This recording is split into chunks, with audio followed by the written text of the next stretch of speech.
Jumpa lagi dengan acara Bedah Ulang Undang-Undang Desa.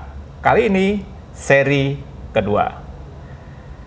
Bersama Ketua Sekolah Tinggi Pembangunan Masyarakat Desa APMD Yogyakarta, Sutoro Eko Yunanto. Selamat apa ya? Selamat siang, selamat pagi, selamat sore. Pokoknya selamat semuanya. Selamat ya. semua. Dan kali ini tema yang kami pilih adalah relasi desa dan negara. Bersama saya Tri Agus Susanto, dosen di Prodi Ilmu Komunikasi APMD. Pak Toro, ketika negara Indonesia berdiri, apa kemudian desa itu Tadinya kan desa itu ada, sudah ada. Negara nggak ada, belum ada. Nah, begitu negara ada, kondisi desa seperti apa? Jadi saya tanyakan itu supaya sejarah dulu yang. Oke. Ya, itu kan semua adalah tradisi alamiah ya. Tradisi alamiah. Desa itu tradisi alamiah umat manusia di muka bumi. Tidak cuma di Indonesia. Tidak cuma di Indonesia. Itu kita bisa belajar bukunya Aristoteles itu loh, yang politics itu. Dia kan membagi 3 asosiasi manusia itu. Yang pertama keluarga. Keluarga. Keluarga itu asosiasi manusia untuk merajut kebahagiaan. Desa adalah asosiasi manusia untuk membangun kerjasama, lalu membentuk social order, tatanan sosial gitu kan. Dan untuk swadaya, sehingga ini dalam perjalanannya kan menjadi penting ini. Desi, desa, desi itu kan swadaya itu sebenarnya. Mencukupi swadaya. Kebutuhan sendiri, self-help lah, membantu dirinya sendiri. Dan ini di komunitas tempat. Ini semacam community ya, semacam community yang punya pemerintahan. Ada antropolog yang mengatakan bahwa desa ini adalah negara kecil. Microstate ya. Mengapa negara kecil? Karena dia punya wilayah juga. Punya wilayah, punya harta benda, punya penduduk, punya masyarakat, punya kekuasaan, punya hukum dan sebagainya. Seperti negara. Tapi dia itu kecil. Negara komunitas lah namanya. Ada juga yang mengatakan ini negara desa. Ada juga yang mengatakan bahwa desa itu adalah pemerintahan awal. Pemerintahan awal.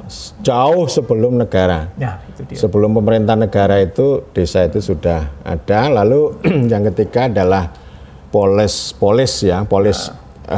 asosiasi atau negara itu ya. Menurut Aristoteles ya negara ini adalah asosiasi pamungkas manusia. Asosiasi pamungkas. Pamungkas. Jadi untuk kebaikan, untuk keadilan dan untuk kebaikan warga negara. Gitu. Jadi ini 3 ini kan itu. Dan lalu ini kan ada beberapa jenis negara. Kalau kita kembalikan pada sejarah kita, kan ada negara tradisional lah istilahnya ya, negara kerajaan itu kan negara tradisional. Kerajaan. Itu yang saya sebut sebagai ini ya, negara despotik. Negara despotik itu negara yang menghisap dan menindas desa. Jadi desanya itu kan diambil dengan cara koersi ya, dengan cara memaksa, kamu harus ini seluruh tanah ini jadi milikku, padahal sebelumnya yang milik mereka. Kalian harus bayar pajak, kalian harus bayar upeti, kalian harus pancen itu persembahan kerja secara gratis. Dan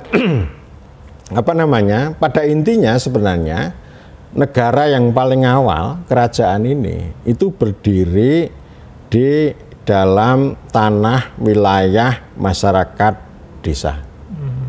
Oleh karena itu Clifford Geertz mengatakan bahwa ya desa itulah yang menciptakan negara. Desalah yang menciptakan negara. Iya, gitu. Tapi setelah negara itu terbentuk, itu malah justru menindas dan menghisap desa. Nah itu. Itu kan menarik itu. Nah. Ya ini kan lalu jadi pertanyaan yang serius kan.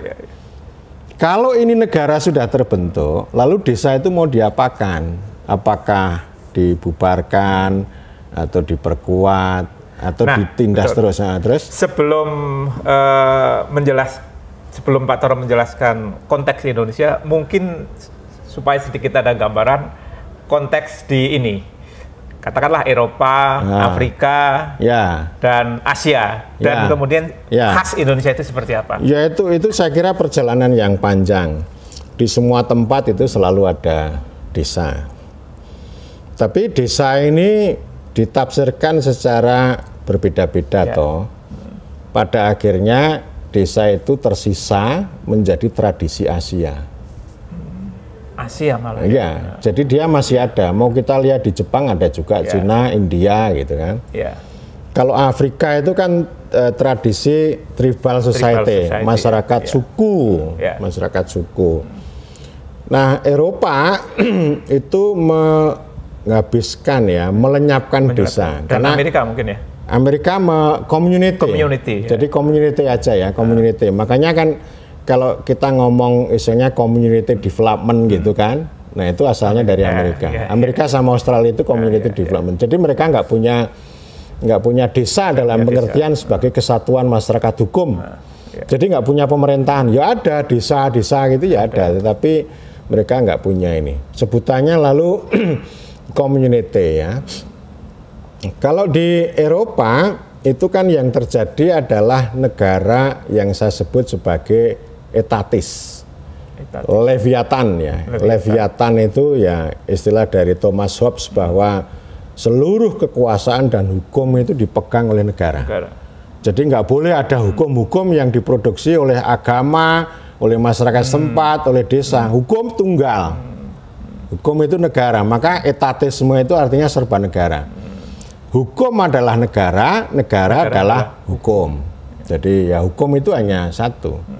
Gitu. Sehingga nggak ada lagi orang yang menggunakan hukumnya sendiri untuk mengatur dirinya sendiri, enggak. Anda harus tunduk di sini. Itu dilenyapkan. Jadi istilahnya kalau di barat itu kan ini ya, corporate. Istilah corporate itu badan hukum. Desa sebagai badan hukum, kalau kita namanya kesatuan masyarakat hukum, ini kan bahasa Belanda itu, itu nggak ada lagi. Jadi desa itu tersisa hanya sebagai apa ya, rural. Jadi rural. Rural itu perdesaan lah, perdesaan itu ya mereka menyebut countryside. Countryside itu kan yang pelosok, pelosok lah, pelosok. Tapi bukan seperti desa seperti yang kita kenal di Asia.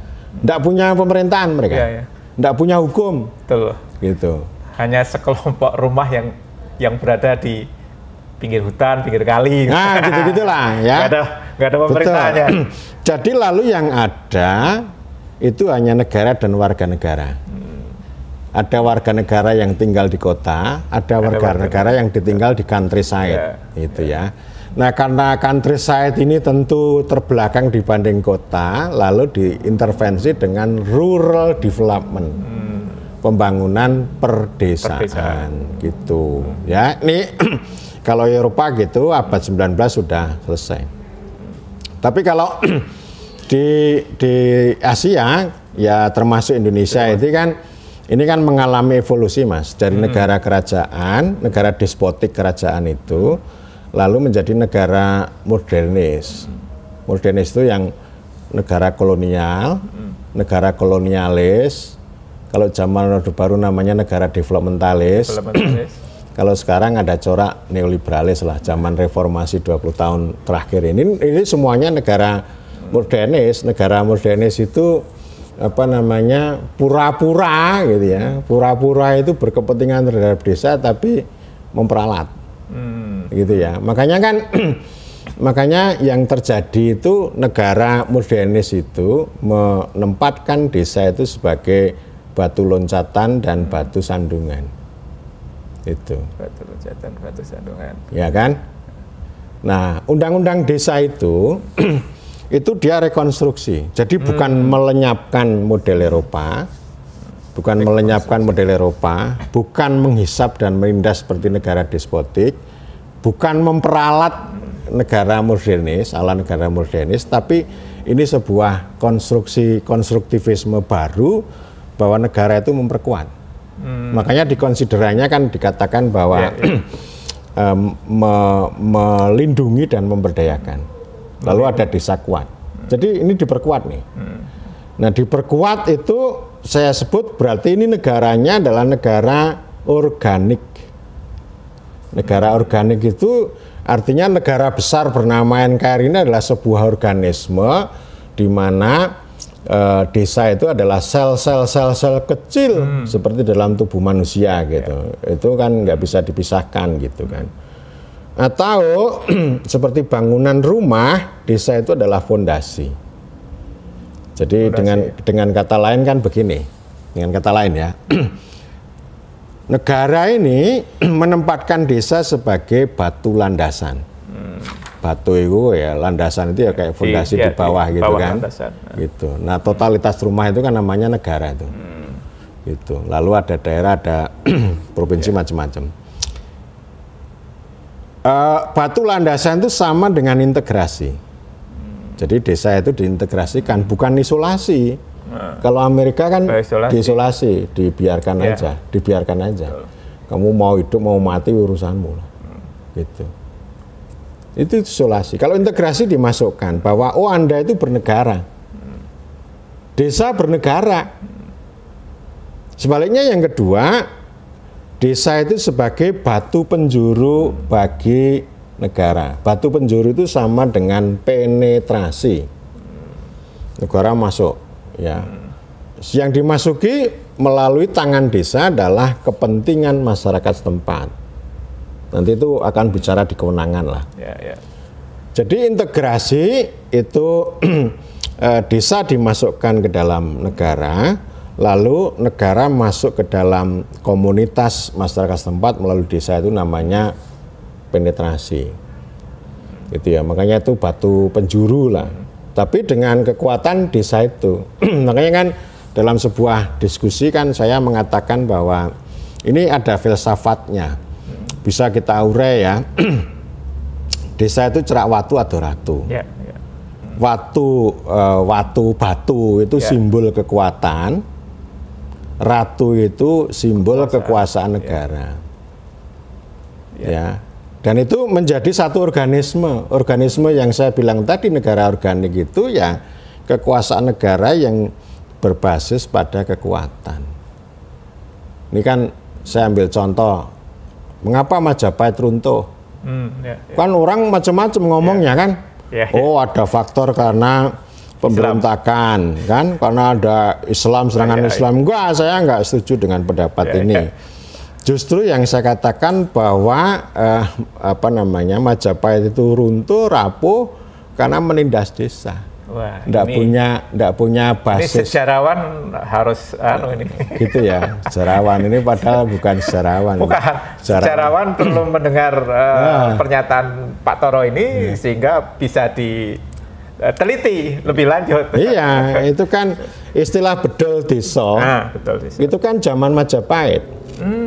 Jadi Topo PP, tahu kan Topo PP itu begini, itu kan satu komunitas desa itu kalau diperlakukan secara tidak adil, maka dia akan voice, protes ke alun-alun, nggak usah pakai spanduk lah, meneng aja lah, diam, nanti kalau direspon ya ada negosiasi biasa, lu ngopo toh, kenapa toh? Pajaknya terlalu tinggi, upetinya ini ya nego, gitu. Makanya nego itu penting. Negosiasi itu justru menjadi proses politik yang bisa menciptakan hubungan yang lebih nyaman, lebih demokratis. Jadi kalau orang zaman sekarang itu negosiasi itu transaksi, itu konyol banget itu. Ada banyak ini. Negosiasi jadi transaksi ya. Orang itu anti negosiasi. Jadi yang disukai kebebasan sama pembatasan hukum, pembatasan kekuasaan. Itu nanti kita bicara di topik lain. Tempat lain lah. Nah, kalau Topo PP protes itu tidak direspon dengan baik, maka mereka akan exit bedol desa.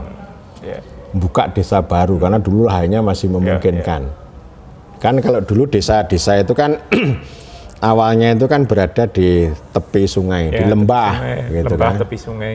Lalu di situ berdiri kerajaan. Loh ini sopo iki? gitu kan. Seperti Empu Sendok itu loh, yang lari dari Magelang ke Surabaya itu loh. Itu di sana sudah ada Wanua, sudah ada desa. Nah, tapi Empu Sendok kan bawa tentara. Ya orang-orang desa nggak akan kuat lah melawan tentara kan.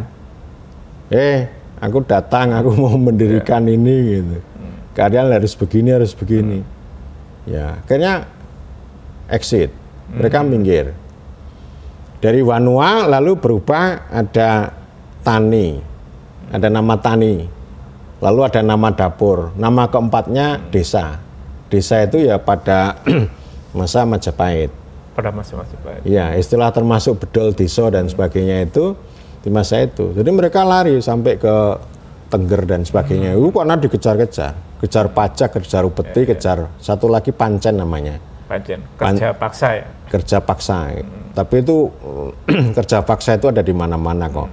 Kan saya sering ngomong, kalau di Perancis ada Courve, ya, di Belanda ada Rodi, gitu ya, di Portugal ada Ordem, gitu kan, sama itu di mana-mana begitu. Ya jadi kembali ke tadi negara organik ya, negara organik. Itu artinya kita itu dualitas, Mas. Dualitas itu ada masyarakat setempat dan ada warga negara. Kalau tadi belum sampai ini dulu deh. Organisme itu kan soal kekuatan dan kekuasaan ya. Kekuasaan yang didasarkan pada kekuatan. Kekuatan yang punya kekuasaan. Kekuatan yang punya kekuasaan itu negosiasi politik itu. Gitu. Seperti contoh tadi, orang Topo PP itu kan negosiasi. Kepala desa yang demo itu negosiasi gitu loh. Kalau dia banyak dan uangnya pasti akan akan diperhitungkan. Nah, daripada bedol desa, wah iki akeh iki. Dan mereka sadar kok, orang-orang desa itu sadar kok, raja itu tergantung pada sawah, pada tanah, pada hasil bumi, pada tenaga kerja itu. Kalau ini nggak punya, ini pada pergi loh. Kalau exit, kalau bedol desa, siapa yang ngasih makan raja? Itulah keruntuhan Majapahit. Rapuh. Ya memang ada fenomena serangan Demak, ada fenomena pengkhianatan, pemberontakan itu hal yang biasa lah, serang menyerang itu lah. Tapi dari sisi sosiologis historis, secara politik juga, itu karena hubungan yang sangat renggang antara negara despotik ini dengan desa. Gitu loh. Lalu desa itu pada keluar. Gitu. Nah, oleh karena itu saya ingin mengatakan bahwa kekuasaan negara tanpa kekuatan desa itu rapuh. Ulangi Pak Toro. Ulangi ya. Kekuasaan negara tanpa landasan kekuatan desa itu rapuh. Oke. Tetapi kalau kekuatan desa tanpa kekuasaan negara itu stagnan. Mandek, beku gitu. Dan istilah beku itu dibicarakan di bukunya Dennis Lombard Nusa Jawa yang seri 3 gitu kan. Gitu. Tapi memang DNA-nya itu ya berbeda antara negara sama desa itu. Dan ada sejarawan yang meneliti di Asia Selatan namanya David Luden, itu mengatakan begini bahwa desa itu antipod musuh negara. Musuh negara. Dia belajar pada sejarah, ya termasuk raja tadi. Raja maupun Eropa maupun kolonial gitu ya. Tapi kalau kolonial itu memusuhi tapi memperalat. Memusuhi dan memperalat. Nah, memusuhi tapi memanfaatkan. Ya sama juga dengan yang sekarang itu namanya dana desa itu diberikan gitu kan. Tapi dengan cara pandangnya dengan cara memusuhi gitu. Lalu desa itu diperalat gitu. Jadi batu loncatan dan batu sandungan. Jadi istilah saya stunting itu loh. Sunting ya. Sunting itu negara memperalat. Kalau bahasanya Pak Mokom membangun tapi merusak itu. Membangun sambil merusak. Membangun sambil merusak. Nah, membangun sambil. Nah, sedikit mundur. Tadi dikatakan bahwa di Indonesia itu desa diintegrasikan. Sementara menurut undang-undang desa. Menurut undang-undang desa. Sementara kalau di beberapa negara seperti Eropa dan apa namanya, terutama Eropa itu dilenyapkan, diisolasi. Ya. Nah, bukan di isolasi. Kalau isolasi itu Amerika, Amerika dan Eropa. Ya. Nah, kalau Eropa dilenyapkan. Nah, pertanyaannya adalah mengapa para katakanlah founding fathers kita memilih mengintegrasikan? Itu begini ya, apa namanya? Sebenarnya tahun 45 itu ada Undang-Undang Nomor 1 tahun 45 tentang Komite Nasional KNID, Komite Nasional KNID ya. KNID, Komite. Kan ada KNIP, ada KNID, itu daerah. Itu sempat bicara tentang desa tapi belum banyak. Belum banyak lah. Dan apa namanya? Itu selalu diskusi mengenai antara adat tradisional sama desa. Ada sebuah kehendak desa itu menjadi modern untuk ditarik ke dalam tubuh negara menjadi pemerintahan modern itu. Itu tadi di apa namanya besok di seri 3 dengan Mas Sony itu ngomong tentang itu ya. Jadi para founding fathers pun itu juga agak beda-beda cara melihatnya gitu. Soekarno kan tidak bicara desa ya. Secara khusus dia bicara bangsa dan rakyat ya. Yang banyak bicara desa itu malah Hatta yang sering dikutip orang loh. Indonesia tidak akan percaya hanya dengan satu obor di Jakarta. Tapi akan ini percaya kalau dengan lilin-lilin di desa. Itu maknanya memang luar biasa. Dan buku beliau Demokrasi Kita itu kan nyontoh di demokrasi di lokal gitu ya.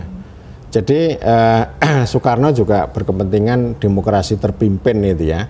Meskipun apa namanya Soekarno tidak berbicara tentang desa secara banyak gitu, tapi dia mengambil konsep demokrasi terpimpin itu ya pola yang model Jawa, model desa lah, model desa Jawa, ya.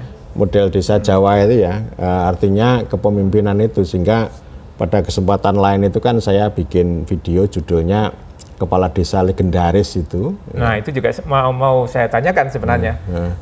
Pak Toro dalam beberapa konten menjelaskan tentang desa yang legendaris itu di era Soekarno, bukan era Orde Lama ya, di era Soekarno.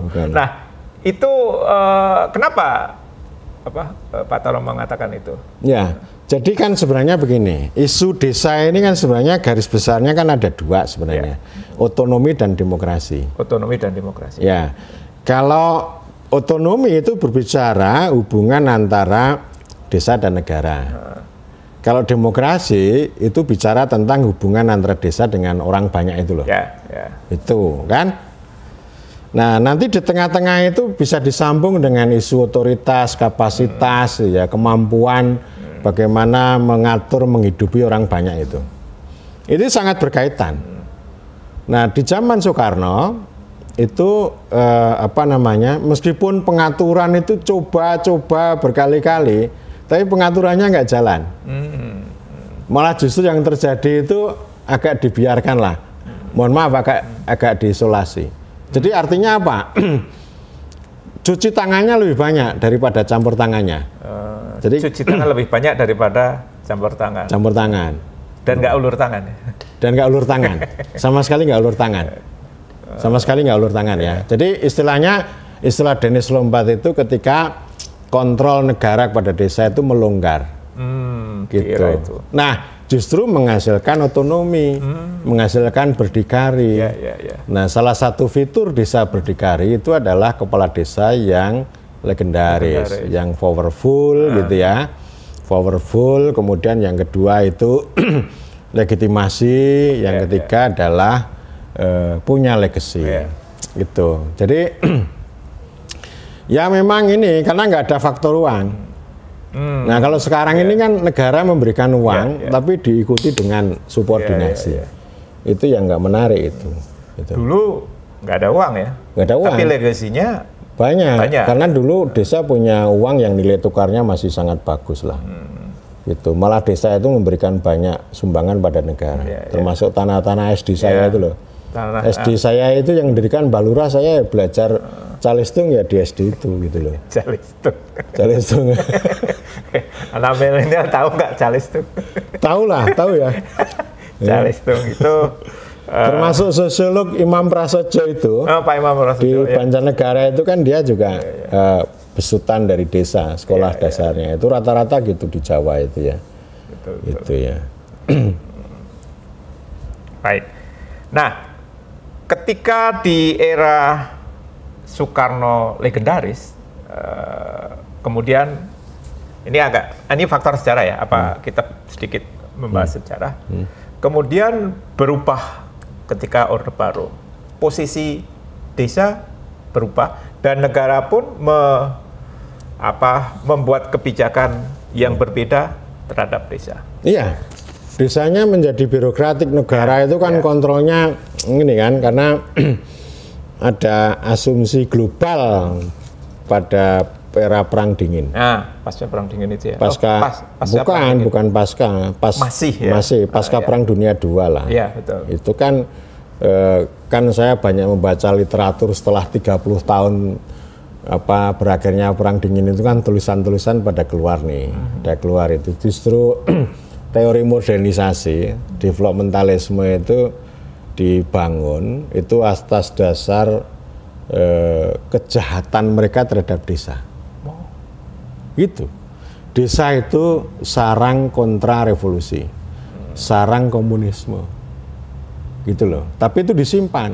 Tapi yang diwujudkan itu desa itu tertinggal, desa itu miskin, gitu kan. Dulu tahun 47 itu ada seorang pejabat Kementerian Luar Negeri Amerika, saya namanya lupa ya. Itu jalan bareng sama Presiden Soekarno neng Delanggu Klaten itu loh. Yang Delanggu Klaten itu lalu melihat anak-anak itu nganggo pakaiannya karung goni loh, karung goni loh. Mereka mutret itu. Wah, ini nggak bener ini. Jadi ini sarang kemiskinan gitu. Tapi di balik itu sebenarnya sarang PKI, sarang komunis. Sarang komunis. Ya. Sehingga harus dihancurkan, gitu. Harus dihancurkan.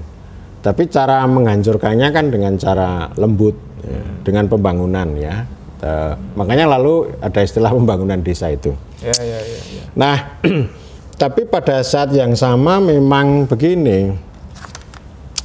Dulu kan banyak kepala desa itu yang kemudian kan bisa direbut oleh PKI, dibersihkan kan, dibersihkan lalu diangkat PJS baru. Ada yang dari polisi, ada yang dari tentara sama ASN itu. Nah, habis itu lalu di desa nggak boleh ada partai politik. Masa mengambang, floating mass itu. Lalu steril lah. Makanya kan budayawan Muhammad Sobari itu mengatakan dulu zaman Orde Baru itu semua masuk desa kecuali politik. Ada koran masuk desa, listrik masuk desa, sarjana masuk desa, atau jaksa masuk desa. Tapi nggak ada politik masuk desa kan nggak ada. Betul. Gitu. Nah, ini kepala desa itu menjadi kaki tangannya negara birokratik. Jadi polanya adalah itu pola negara developmentalis birokratik itu. Kan tadi saya bilang ini negara modernis ya. Negara modernis itu ada negara yang bercolak kolonial, ada kolonial itu pasti birokratik dia. Birokratik itu artinya ya pemerintahan kantor. Bukan pemerintahan rakyat, tapi pemerintahan kantor gitu ya. Nah, lalu kepala desa menjadi kaki tangan birokratik itu gitu. Nah, tetapi kalau tadi Pak Toro di era Soekarno ada legacy kepala desa, bagaimana dengan era Soeharto? Apa yang bisa ditarik dari sana? Itu kan begini, itu ada pembangunan desa. Ada. Lalu pembangunan desa itu dikonstruksi pembangunan fisik sama non fisik itu yang membuat celaka lah gitu ya. Pembangunan fisik non fisik. Iya. Memang pembangunan fisik sangat gencar dan harus diakui bahwa fisik desa itu berubah. Terus ada 3 pembagian, 3 jenis desa itu. Apa? Swasembada, swakarsa, swadaya, sama swasembada. Yang paling tinggi swasembada ya. Nah, itu untuk ukuran-ukuran. Ukuran-ukuran. Ya memang berdasarkan oral history itu kan ini ya, kondisi fisiknya kan berubah. Berubah. Makanya kan ini nanti untuk diskusi selanjutnya ya, soal modernisasi, urbanisasi, ruralisasi itu juga penting karena dia akan berkaitan dengan life, dengan kehidupan dan penghidupan orang desa itu. Dan ini memang menjadi poin penting saya kira di dalam hubungan antara desa dengan negara gitu kan. Nah kecenderungannya kan urbanisasi.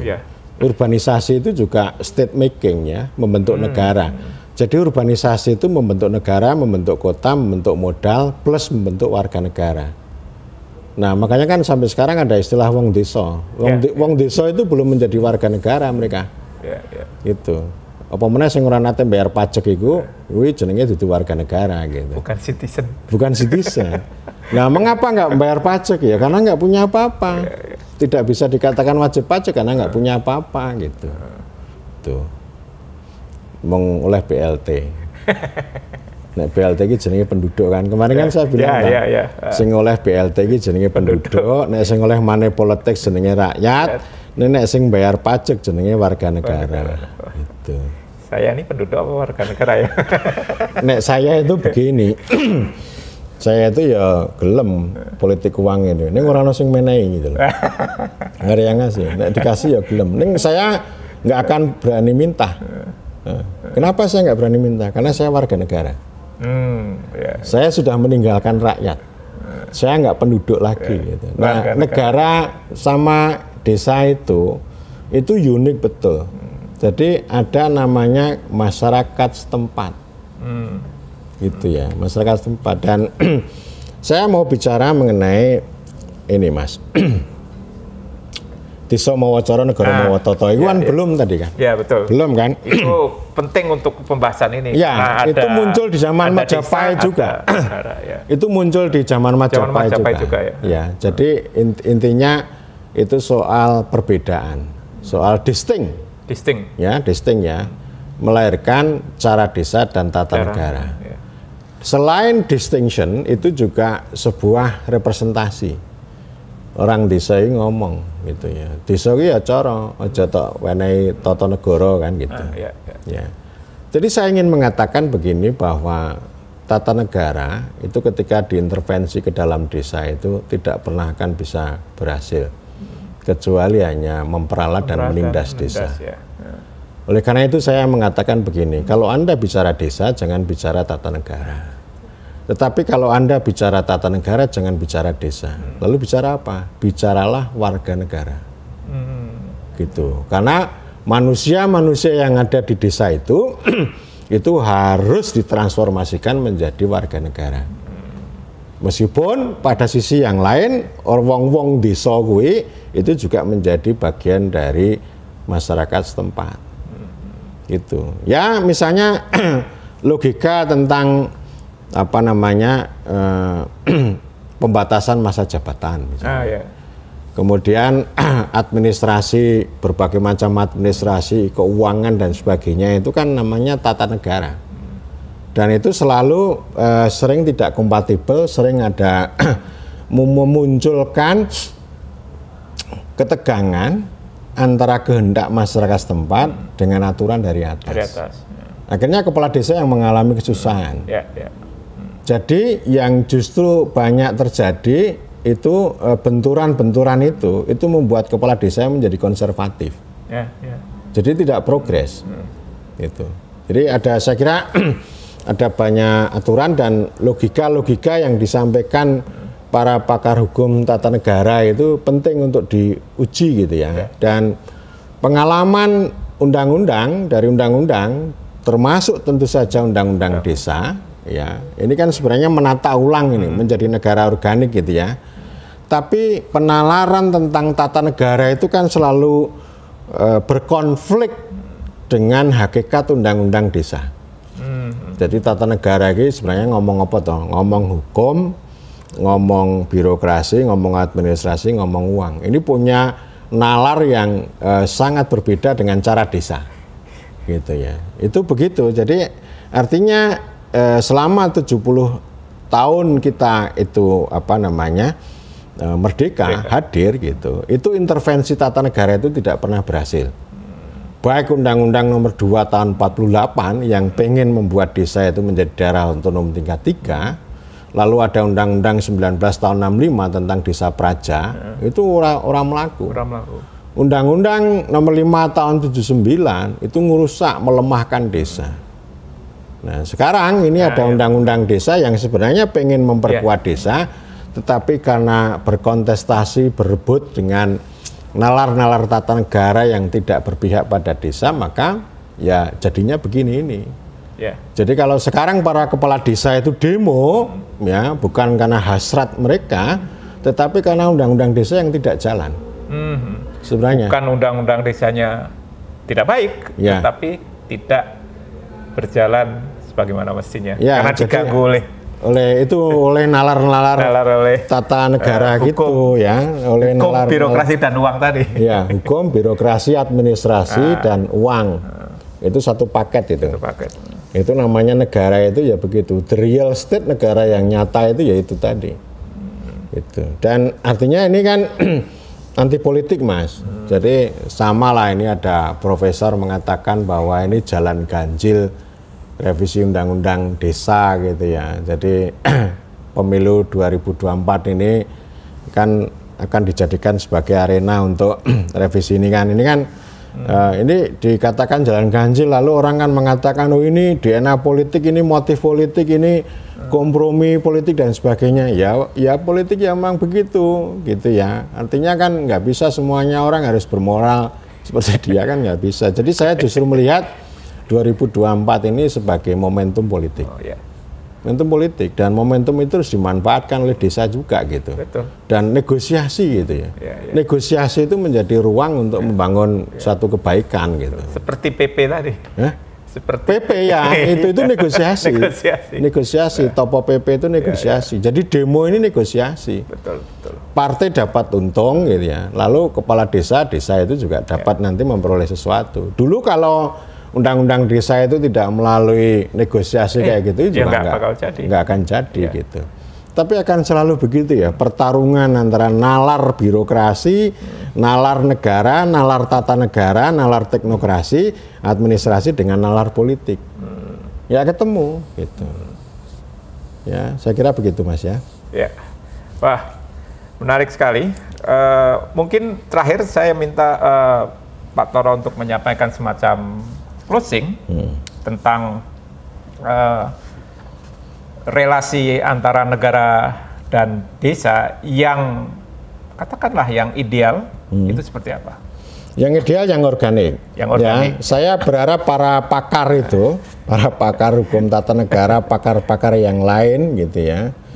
Kalau Anda menggunakan teori-teori modernis Anda, teori konstitusionalisme, teori-teori yang Anda yakini, itu jangan bicara desa, tapi bicaralah warga negara. Jadi nggak usah berputar-putar bicara desa. Silakan Anda merekomendasikan kepada pemerintah, kepada DPR, kepada siapapun untuk melenyapkan desa. Nah itu, lenyapkan aja, jangan diputar-putar, tapi sebenarnya Anda itu memperalat dan menindas. Gitu kan. Tapi kalau posisi saya, negara organik.